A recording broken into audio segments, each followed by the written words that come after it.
here for Paulie TV. What's happening, everybody? We got the big Haney versus Prograis. Actually, Prograis versus Haney. Prograis the champion. I don't do that DAZN stuff. Prograis versus Haney. Today, we're going to be discussing it for this weekend's big fight. What's going on, guys? We're discussing all things boxing as usual on Paulie TV. I actually just got done with some Pro Box TV stuff right now, so you guys may have been tuning in as well on Pro Box TV for your daily dose of boxing stuff with my guys over at Pro Box TV. Definitely always check us out daily. We go into all kinds of boxing content, but right now here on for Paulie TV, we're going to be discussing some of the more intricate stuff that we haven't discussed at Pro Box, or that we didn't get to go into because, hey, man, I'm on time constraints at Pro Box. What am I going to do? You know, what's going on, Jimmy? What are you gonna do? I'm wearing my Syracuse hoodie in respect for Tommy see. DeVito. Tommy DeVito. Oh, Tommy played at Syracuse. Nice. You know who else played at Syracuse? Donovan McNabb, I remember, was at Syracuse. Donovan McNabb. That's how far back I go. Donovan McNabb. Tommy actually transferred to Illinois after his third season, but still, Illinois, he's on the Giants now. Fighting Illini. Nice. Boom. All right. Speaking of Italian Americans, Paulie, what's your Italian word of the day? You got one? My Italian word of the day. The Italian word of the day is condivido. Condivido means basically you have an idea, you share it. Condividiamo, you know, or you. It's not really sharing so much like food and stuff like that, although it can be. But condividiamo means, you know, you kind of split it around and you share it around. You know, condivido. Any context to why that's the word of the day? I don't know. I thought of an Italian word, and that's the one I came to. You know, I don't know. We're sharing boxing knowledge here. There you go. Condividiamo l'intelligenza fucilistica qui a Paulie TV. You know, so that's where I was thinking about it. We're sharing boxing knowledge, so we condividiamo boxing knowledge.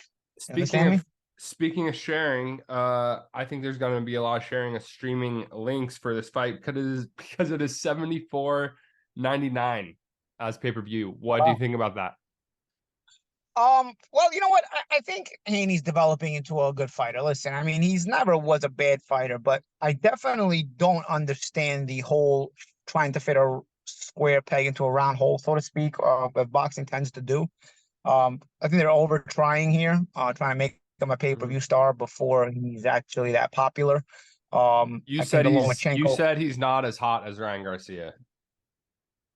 Well, I think he's better boxing than Ryan Garcia, but he's not as popular as Ryan Garcia. Looks wise on the podcast. You said he is not as hot as Ryan Garcia. Listen, you have to have that. You have to have some sort of appeal. It's got to be either you make exciting fights, you're a big puncher, you're good looking, you're you know, there's some things that give you the it factor. I think with Haney, he's a solid fighter. There's not really an it factor. So you got to gain that it factor by beating top level opposition.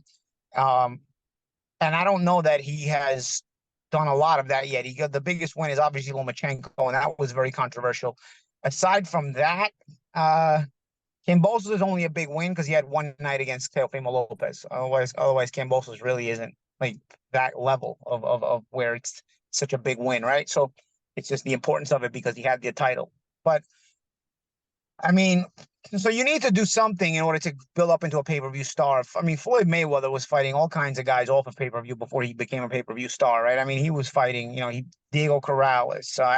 His entire run at 130 pounds, even at 135, was not on pay-per-view. You know, they developed that organically. I feel like everybody wants to skip the organic phase now and just run to pay-per-view right away. And that's what they do. Any boxing fans, to a degree, will always, you know, the hardcore boxing fan will always buy some. But yeah, I think, you know, if you're going to be a pay-per-view star, you've got to have a certain attraction level for the casuals as well, because that's what makes a big pay-per-view star, that they're able to attract the casuals. And I don't know that Haney is able to attract the casuals yet. And I think Lomachenko's got a bigger name than Prograis. So it's going to be interesting to see how they manufacture these the promotion for selling this pay-per-view. You know, that's the way they're gonna go. I guess it's the world we live in. I mean, listen, if the DAZN's owners, their last name ended in an Italian vowel and they'd be Italian, they'd already have been investigated for money laundering ages ago. They They just lose money constantly and just keep re-injecting money into it, and they keep coming up with the dumb ideas that they lose money consistently, and this is another one of them. I think Haney don't you work for DAZN? could potentially. I think if a guy gets enough wins and a guy builds up enough of a reputation, including Haney, he could become a pay-per-view star. I just don't see Haney as a pay-per-view guy right now, and they're trying to do that already. So I mean, we'll see. I mean, it's not. If you take the responsibility, right? It's if the zone does it. I mean, then it's on them. They're trying as hard as they can. They've even switched around the names on the promotion despite Prograis being the champion. So they're giving it their effort. But no doubt Haney is a talented guy, but is he the horse to back in terms of your ability to make money? That is yet to be seen. But you're already injecting a lot into it by doing things like this. A little bit on what you said about Prograis. You said that his kryptonite is somebody that can control range, and you believe that Haney has that. Well, Haney controls range. That's why I think it's hard to not edge on Haney for this fight. And that's what I'm saying. If you can beat a guy like Prograis, you're definitely of a good level. Now, just looking at from the outside looking in, Prograis had a lot of trouble with guys who move around a lot. But the Zorrilla, the guy he just beat, was a puncher, so it's a lot more risky to close range against punchers like that who are awkward. Haney is also is a guy who controls range well and moves. He's probably better at it than Zorrilla. Actually, he is better at it than Zorrilla, but he doesn't punch as hard. So there's gonna be a willingness to take more risks if you're Prograis as well to get in there. But will Haney's sense of timing catch him off guard? Possibly, because Haney's got a better sense of timing than Zorrilla. So that's kind of the defining points of this fight, because. I think Prograis is dangerous as a puncher. Prograis puts together punches nicely, but you can't do any of that unless you're able to close range. And Haney won't give you a lot of opportunities to do that. At least when he's boxing at his best, I think. He's going to play cat and mouse. Not always. I mean, there's going to be moments where he fights. I mean, you always have to pick your moments. But I think the key for Haney is for him to decide when it's time to trade, and not for Prograis to force him into it. If you can always pick those moments once or twice around, and then turn it back into a boxing match. But you've got to do that at your discretion, and you've got to have the intelligence to understand that. And that's sort of where instinct and feeling comes into it. And that's where, again, I feel like a guy like Haney does have an advantage there because he's sort of done that. But again, I will say I don't have a lot of experience seeing Haney at this level yet, So it's still new, which again, I just went into it a best of not understanding why he's on pay-per-view consistently, but Haney has not been at this level yet. This fight goes a long way as well. He's now starting to take on these recognizable, tough fights. He just got the win over Lomachenko, and now this would be another one that takes him a long way. Now you start to actually build a resume here, to where you can actually, put your chips on the table and say, "Hey, man, I'm worth this much. I'm doing this." But it's just starting now. It's like they before they really wasn't there. So we'll see.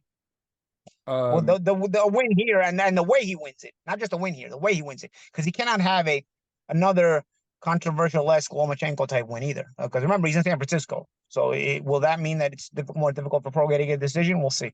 I have two things about that. San Francisco, boxing town.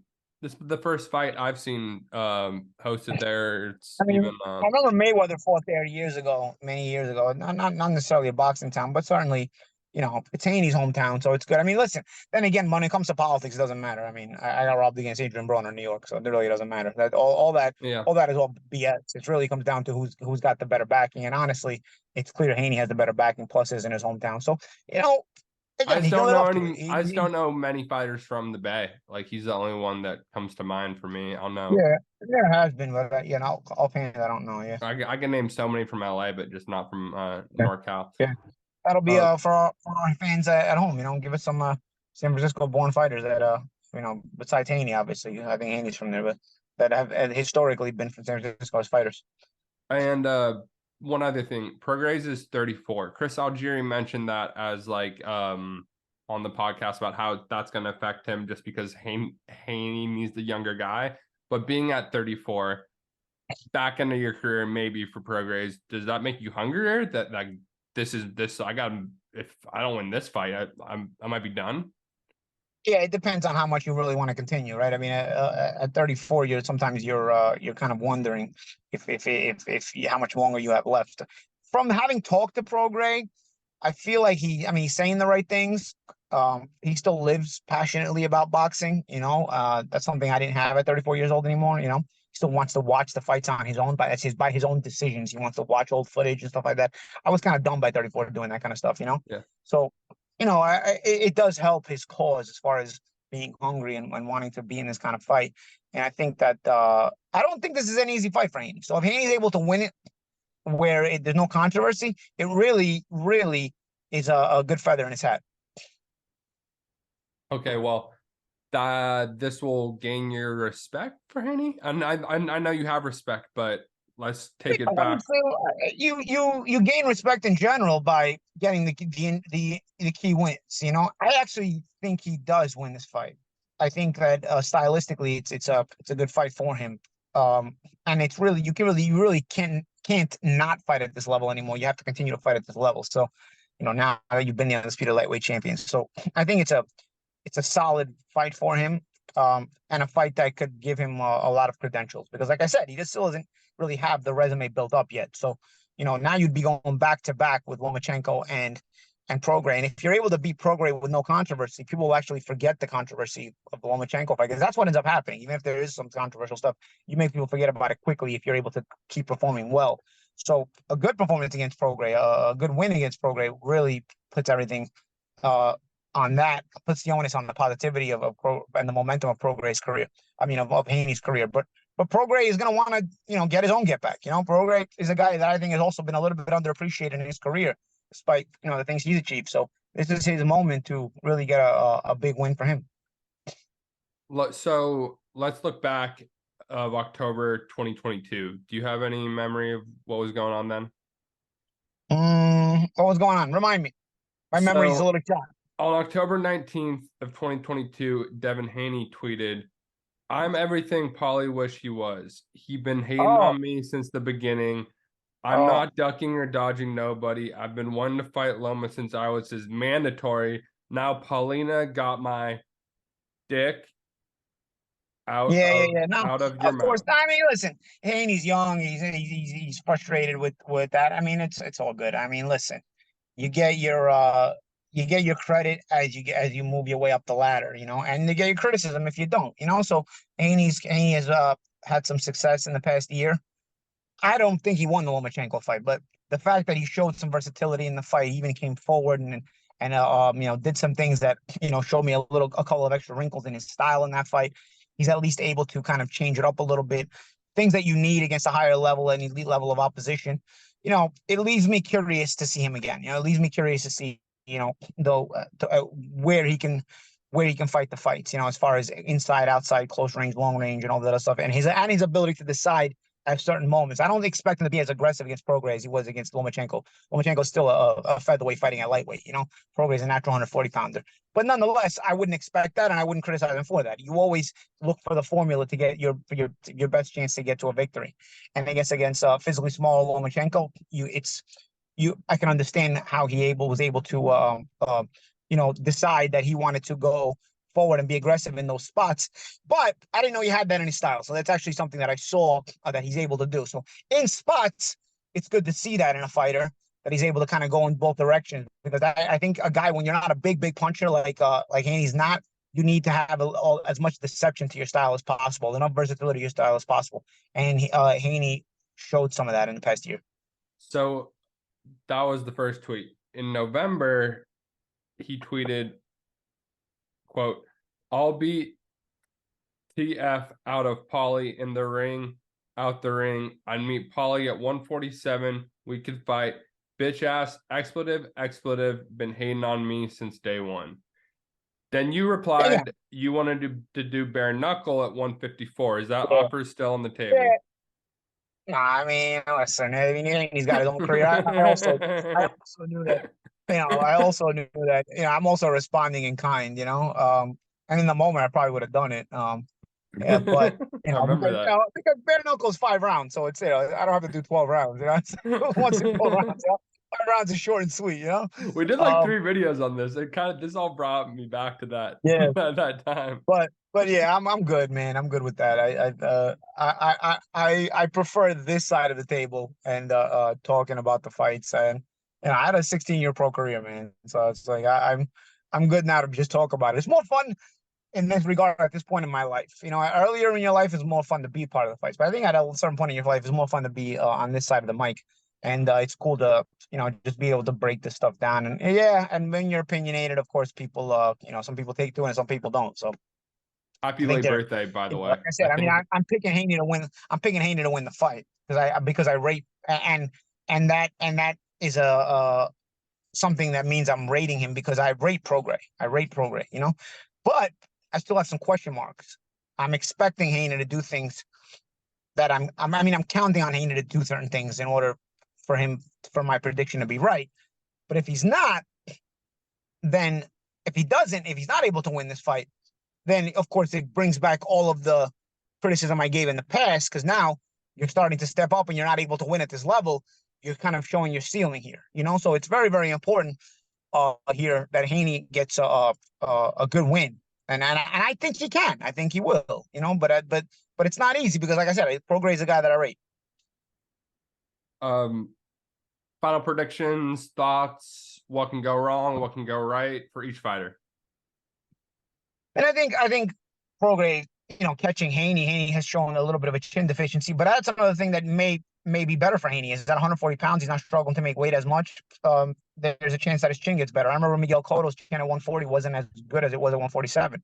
So I think that at 140 he was getting rocked in several different fights, and at 147 it held pretty sturdy until he fought to some bigger punchers.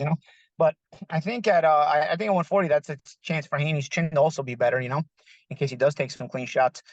But at the same time, he'll kind of fill into his more natural weight. I think until you're in your mid-20s, you're still kind of filling out. So this isn't him going up in weight because his metabolism slowed down. This is him going up in weight because he's naturally growing. So I think this is the weight class. I said today at Pro Box that this is the weight class that he could potentially feel his best at. That doesn't necessarily mean he'll accomplish the same things as he did at 135 because his weight class is also much, much tougher. But having said that, he fits right in because he's up that level and he fits right into a weight class that could be fun if these guys actually do fight each other, because we notice a new trend in boxing. Everybody kind of glides on parallel courses, but they never actually go into each other's course. So hopefully at 140 pounds, we see some head-to-head matchups. And Haney fighting Prograis is a solid one. Last question from me. Who would you rather fight at 140 at that point, at let's say your cotto point in your career? Who would I rather fight? Prograis or Haney? Whoever has the belt. I mean, at that point, I just wanted to fight for the title. So whoever would have the title. So if out of both guys, I would. Well, let's say they both have the title. Let's say like Haney has the IBF or something.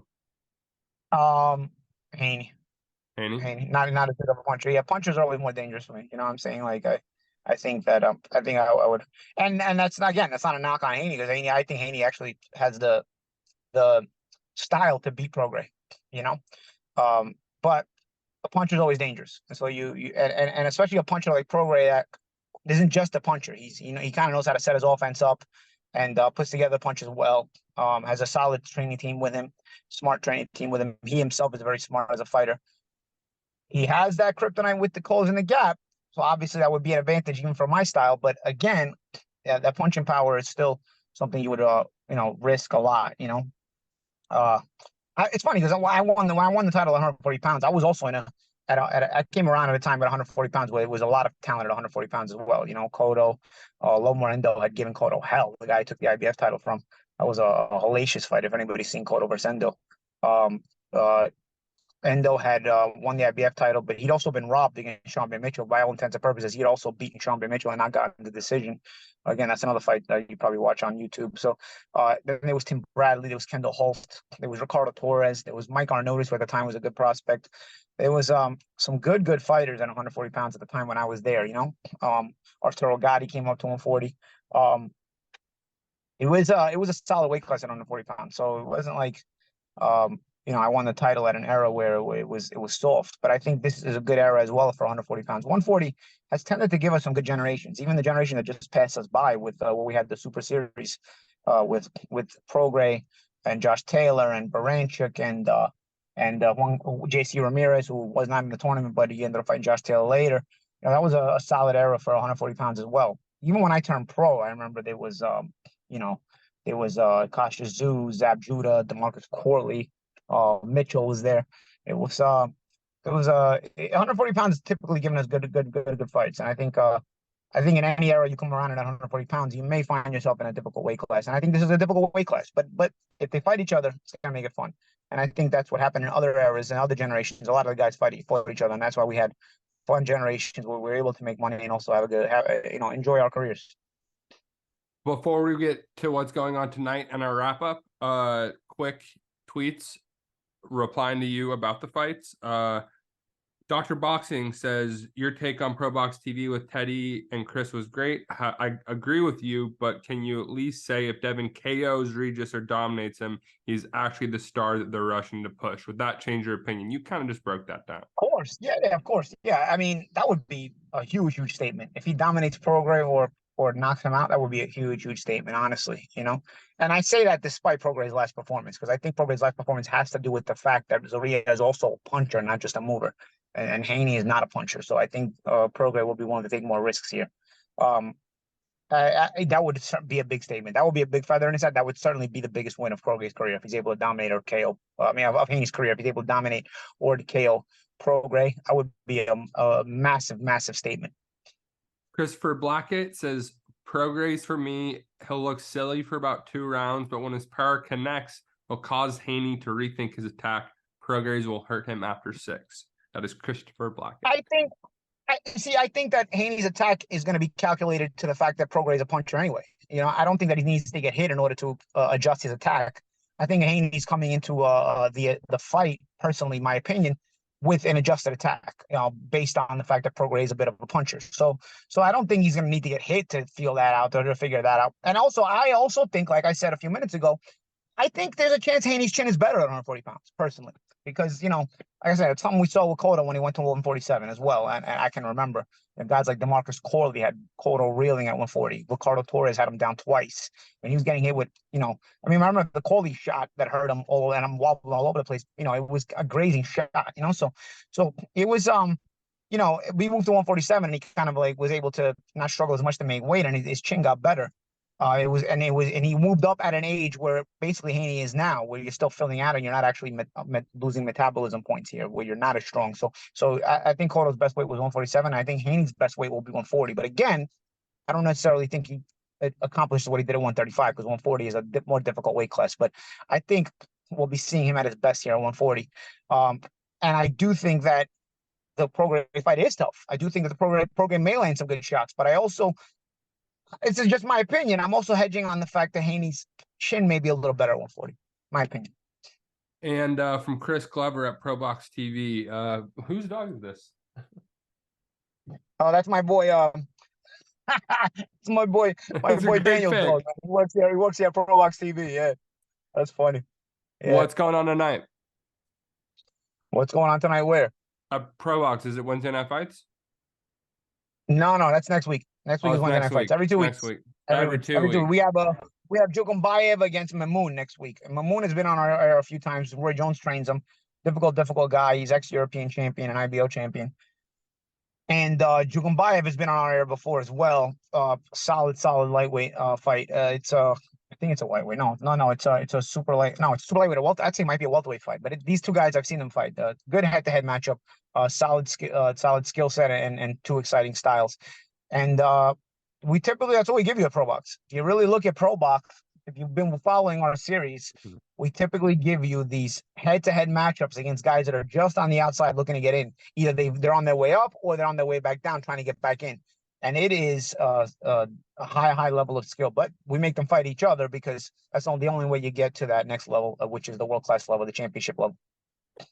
I got Haney, UD. I'm going the easy route. Yeah, I think Haney UD as well. But let's see. Let's see how it's the way it happens that really makes us come to a decision on judgment call on Haney, And so if he's able to get it in what manner, and that's where the opinions will start to fly. We'll see. And let us know what you guys think. Yeah, and I'll be live on Pro Box TV after the fights. Me, Chris Algieri, George Jakovic, we're jumping on live after the main event on Saturday night. So if you guys are on near a computer and jump on the Pro Box TV YouTube page Saturday night right after the fight. So we'll be jumping on and discussing the fight. We did that after Benavidez Andre, and we got a good response from the fans. So we're gonna do that after the main event on Saturday night. I just watched that. All right. Thanks, Paulie. All right, you got it, man. I'll see you later. It's Paulie Malignaggi for Paulie TV. Thanks, guys.